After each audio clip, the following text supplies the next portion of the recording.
Hola, ¿qué tal? ¿Cómo están? Soy José Antonio Montenegro y esto es Globo Economía. Hoy dedicando todo nuestro tiempo a intentar contestar esta pregunta. ¿Desaparecerán pronto los pagos en efectivo, el dinero físico? ¿Iremos finalmente a una sociedad sin necesidad de billetes de papel ni monedas metálicas? La aspiración, por decirlo así, es antigua. Llevamos mucho tiempo intentando reducir el protagonismo de los pagos en efectivo y en general de las transacciones de todo tipo que requieren papel. Instrumentos como las tarjetas de crédito han supuesto un cambio considerable en esa dirección. Pero ahora, empujados en buena medida por la pandemia del coronavirus, estamos acelerando aún más el proceso ir definitivamente a un escenario en el que se minimice el contacto físico se ha vuelto cada vez más y más urgente. En esa dirección ha sido un avance verdaderamente muy importante el pago mediante el teléfono móvil, que ciertamente había crecido ya de forma pues, muy fuerte en los últimos tiempos, pero que, como digo ahora, el objetivo es la sustitución total o casi total del efectivo. Suponiendo que eso sea posible, conviene pararse un poco y reflexionar sobre las ventajas y los inconvenientes que puede tener esa nueva situación. Y en esa reflexión hay muchos temas relevantes. Por ejemplo, se habla con frecuencia de cómo podría casi eliminarse la llamada economía informal si pasásemos a una vía universal de pagos mediante dispositivos móviles. Es un tema, una conversación que tiene un gran interés en nuestra región, donde la economía informal es un lastre que perjudica de forma clara el crecimiento y la prosperidad de muchos países. Otro tema relacionado que tiene mucho que ver con estos nuevos escenarios hacia los que nos viene empujando la pandemia es la aceptación o no aceptación en lo que podríamos llamar la calle principal de las criptomonedas y concretamente del Bitcoin, que ha conocido otra vez más en este último año auges y caídas extremas y que es el centro de una polémica que seguirá muy activa durante estos próximos meses. Pero pausa y entramos en detalle de esta y de otras polémicas en un momento, en cuanto volvamos y me acompañe ya alguien que conoce muy bien todos estos temas. Mi invitado hoy, Javier Amó, gerente general de Iberia Cars. Enseguida, aquí en Globo Economía.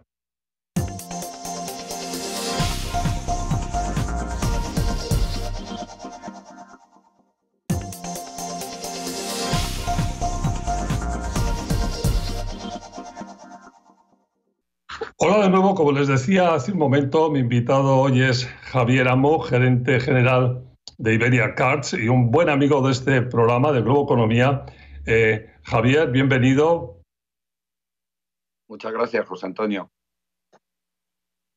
Bueno, y vamos a dedicar, como decía en mi introducción del programa, a una de las preguntas que seguramente van a ser repetidas este año y que cada vez captan más la atención y el foco. Si llegará a desaparecer el efectivo. Déjame que te haga así de entrada la pregunta en plan genérico. ¿Qué contestas así a bote pronto? Hombre, yo creo que esos son progresos asimétricos. Quiere decir que hay economías como la danesa, la sueca, en la que prácticamente ya ha desaparecido.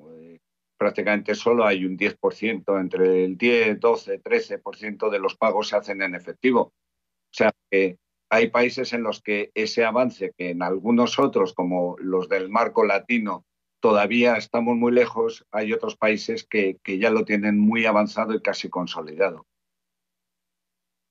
O sea que el tema de entrada que hay que poner sobre el escenario es que hay situaciones muy diferentes según países, ¿no?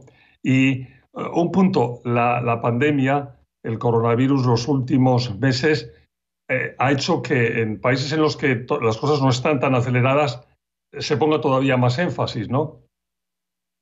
Sí, por supuesto, una crisis como la del COVID lo que ha hecho acelerar determinados procesos que antes veíamos en progreso, pero que ahora han tenido un crecimiento exponencial, desde el teletrabajo a las compras online, a el aumento de los depósitos para la gente hacer ahorro para un futuro, y los pagos online y la desaparición del efectivo es otro de esos procesos que se ha visto bastante acelerado en esta crisis que estamos pasando.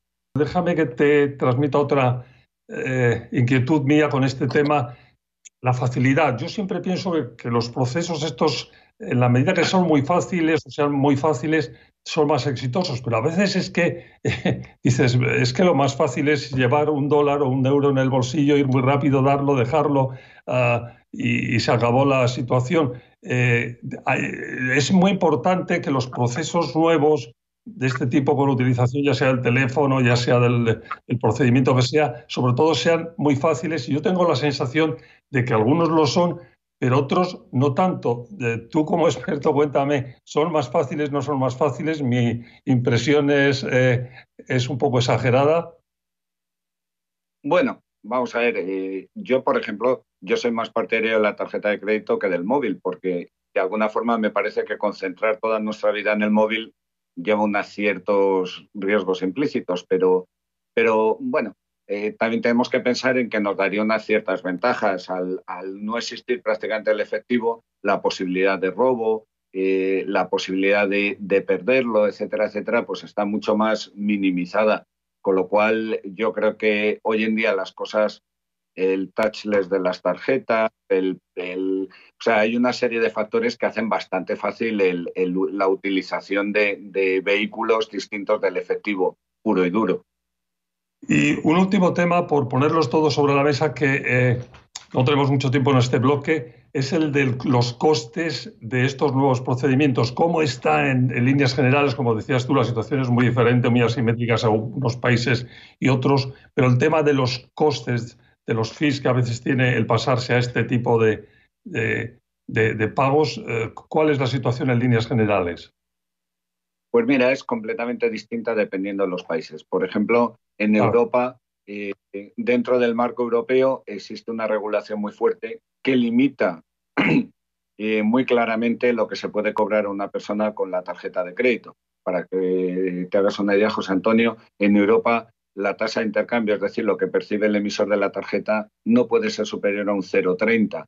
En algunos países de Latinoamérica está por el 2,5, el 1,5, en Estados Unidos también. Es decir, depende de si está regulado o no está regulado. Pero no, Sí, en este momento hay grandes diferencias.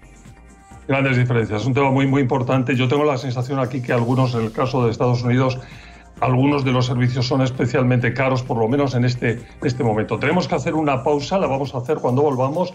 Hablamos de ese tema de la economía sumergida y en general de las ventajas e inconvenientes que puede tener el ir a una situación así. Sigan con nosotros, Globo Economía.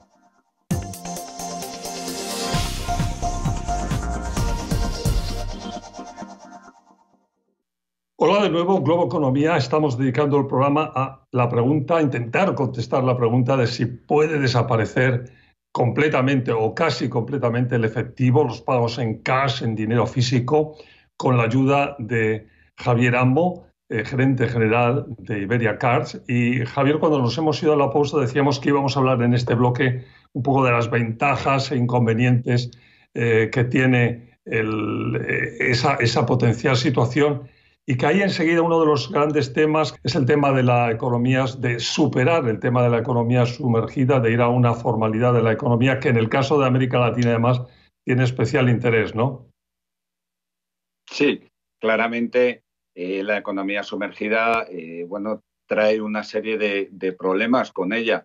La primera, el más obvio, la recaudación impositiva es mucho menor porque ese dinero está fuera del sistema. Segundo, pues que también afecta un poco a las magnitudes macroeconómicas de un país. No se puede medir nada si hay una parte de la economía que no está reflejada. Por ejemplo, el Producto Interior Bruto pues depende de este volumen, pero la renta per cápita también. Por tanto, genera una serie de desequilibrios. También hay un problema de competitividad. Es decir, si hay una empresa que no cobra impuestos por sus trabajos y otra que sí, obviamente está en desventaja la empresa que cumple con sus obligaciones. Y además esa economía sumergida pues obviamente genera un mercado de trabajo B, sin derechos, etcétera, etcétera, con lo cual los sistemas de protección social y derechos de los trabajadores también se ven distorsionados.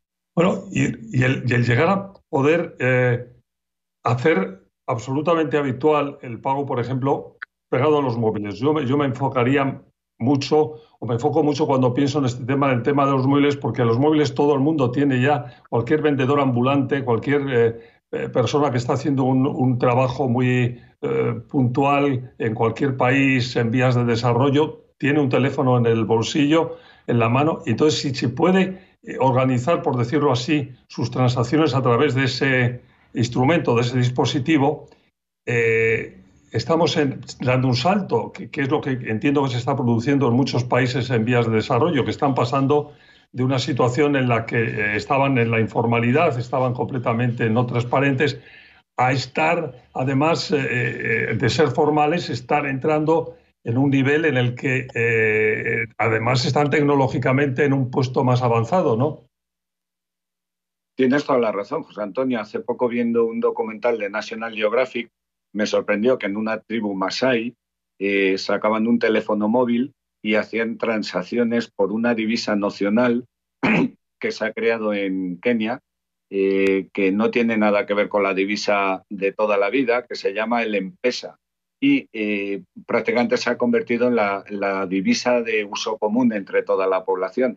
Es decir, hay gente que se está saltando el paso intermedio y está pasando en una economía de cero a una economía basada en el móvil sin haber pasado prácticamente por el efectivo. Tenemos que irnos enseguida en este bloque, pero antes de irnos hemos titulado Ventajas e inconvenientes de una situación así. Claramente hay muchas más ventajas, pero inconvenientes. Si te preguntara, Javier, por los inconvenientes, ¿qué podríamos perder si perdemos los billetes, las monedas, el pago físico? Hombre, el primero, la privacidad. Obviamente, el pago físico con billetes pues no implica ninguna transaccionalidad que deje rastro. De alguna forma, si todo queda registrado, pues perdemos esa privacidad y esa intimidad que bueno, pues en nuestra actividad económica quedaría registrada por entero. Para los estados, la desaparición del efectivo pues también puede ser un inconveniente, porque al fin y al cabo un estado, un gobierno, cuando emite deuda o cuando emite billetes, perdón, está emitiendo deuda a largo plazo, sin vencimiento y a tipo cero. Pero bueno, y también puede perder, lógicamente los estados pueden perder un poco el control de la masa monetaria desde el momento que le es ajeno su emisión, su puesta en circulación, etcétera, etcétera. Y luego otra consecuencia de todas las demás, que sería una dependencia tecnológica brutal, que lo podemos pensar desde un punto de vista de un hacker que entra y se mete en el sistema, pero también lo podemos ver desde países en los cuales las libertades públicas no son tan grandes. Si todo pasa por un canalillo determinado, puede haber un intento de dejar fuera determinados sectores que no nos gustan o que queremos tener fuera. No pueden llevar una actividad al margen, tendrían que pasar por ese canal y estar absolutamente controlados. Está claro, está claro. Bueno, tenemos que ir a una pausa. Cuando volvamos, intentamos visualizar la hoja de ruta de cómo ir a un sistema en el que desaparece el efectivo. Sigan con nosotros, Globo Economía. ¿Desaparecerá el dinero físico como lo conocemos hoy? Volvemos enseguida con esa pregunta y ya sabes, si quieren pueden seguirme en Twitter, mi dirección muy fácil, @MontenegroCNN.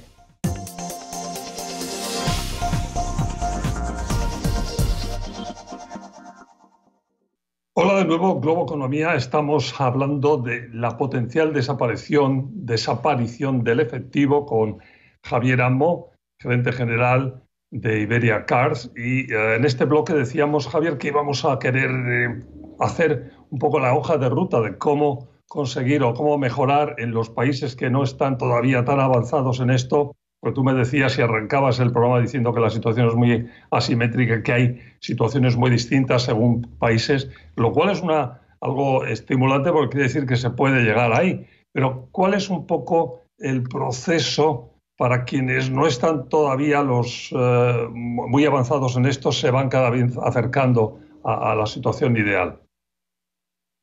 Bueno, hace poco ha habido un intento del gobierno indio de suprimir parte del efectivo, los grandes billetajes, y ha salido muy mal. Ha sido un caos, pero porque no está bien organizado. No estamos inventando nada. Ya, de hecho, Kenneth Rogoff, premio Nobel americano, escribió un libro que no me acuerdo su nombre en inglés, en castellano lo tradujeron como La maldición del efectivo, y él proponía 4 pasos. Primero, la supresión de los billetes de alta numeración, es decir, imaginando en Estados Unidos suprimir los billetes de 10 y 50 dólares, que supondría el 84% del total del valor de dinero en circulación. Luego, posteriormente, quitarlos de 20. Un segundo paso, los que queda, hacer cambiar las monedas por monedas muy grandes, de forma y manera que sea incómoda llevarlo. Luego, proporcionar a todos los ciudadanos un vehículo, que podría ser una tarjeta de crédito o cualquier tipo de tarjeta, no necesariamente emitida por una institución financiera, sino por el propio Estado. Y, finalmente, una compensación diaria de todas esas transacciones, que ya se viene haciendo. Es decir, esa compensación diaria de todas las transacciones se hace por todos los emisores de tarjetas de crédito que ya están conectados, y sería incrementar el volumen, no inventar nada nuevo. Es decir, los pasos están ya prefijados. El ritmo es lo que marca la diferencia. Está claro. Bueno, nos tenemos que ir. Tenemos unos 30 segundos. En 30 segundos, tú decías que para ir, el tema del potencial cambio en ese sentido de la desaparición del efectivo está aquí, pero con qué rapidez, cómo hay que ir, y dabas algunos pasos. En 30 segundos, recomendación para países que estén muy interesados en estos, dónde hay que fijarse, dónde hay que poner el foco para que el proceso se acelere lo más posible. Hombre, yo creo que al final hay un componente cultural muy fuerte detrás de todo esto. Es decir, la economía sumergida existe porque, bueno, pues forma parte un poco de la idiosincrasia de determinados países. No es lo mismo la economía sumergida en un país como Dinamarca que en un país, yo qué sé, como Grecia, por poner los dos extremos europeos. La gente asume que hay una serie de situaciones en las que no está mal utilizar el efectivo y salirte del sistema un poco por fuera. Yo creo que es un tema de crear conciencia social de todos los males que ocasiona esa economía sumergida. Yo no digo que el efectivo tenga que desaparecer por completo, yo creo que en ese momento sería una locura, pero el diferencial, por poner 2 ejemplos claros y extremos, de Dinamarca, que debe estar los pagos en efectivo en torno a un 10% del sistema, mientras que en España sigue por encima del 70%, pues eso es debido a la economía sumergida, claramente. Entonces, el minimizar eso yo creo que es relevante e importante. Y sobre todo es tema de concienciación a la gente de que esa economía sumergida es dañina para la comunidad. Javier, pues muchísimas gracias por haber estado con nosotros y por habernos iluminado en esta polémica y en este tema que va a traer todavía mucho por delante y que va a estar muy bajo el foco claramente en los próximos meses. Muchas gracias. Muchas gracias a ti, José Antonio, por tu invitación. Gracias a ti. Fue Javier Amo, gerente general de Iberia Cards. Muchas gracias. Gracias a ustedes por su atención y recuerden que si quieren estamos con más en 7 días desde aquí, desde mi casa, que es la suya. Hasta la próxima semana.